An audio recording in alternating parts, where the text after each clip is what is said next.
Hello, trading is closed on November 5th, 2018. I was looking for the pattern with the early low, which is what we got, but I also said I expected to see a sharp gap higher challenging this old high. And I said if anybody wanted to play it, they would have to use a stop because the alternative would be gapping down sharply.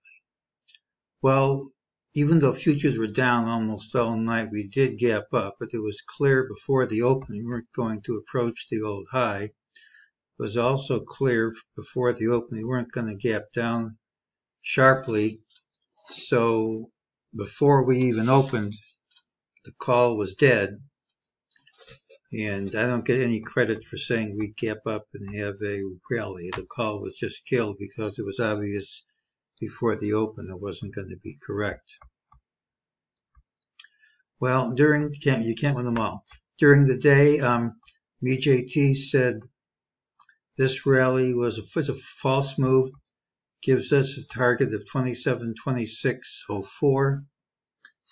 If we gap up sharply, that's most likely out of reach, particularly when futures are already up and tomorrow's the pattern with the early high, and most of the time it'll rally into the close. If it fails in a straight line down.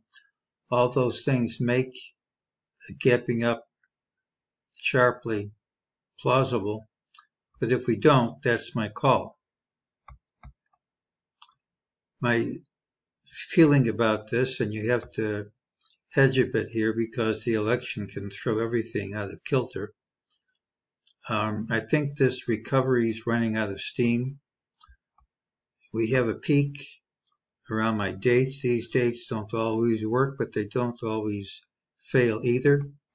This is a pattern which tends to close near its high. When it doesn't, it usually leads to trouble, and usually it leads to more trouble than this.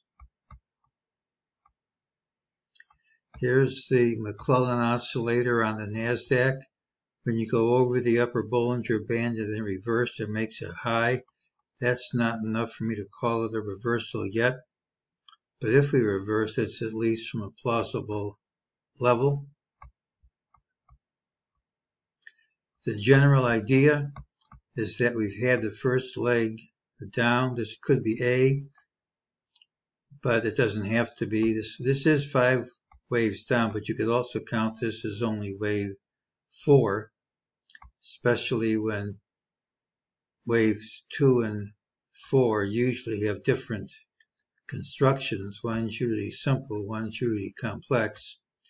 And if that's true, and if things are as negative as I think they are, it'd be nice if we could not overtake the 200-a-day moving average, which is here, and start down.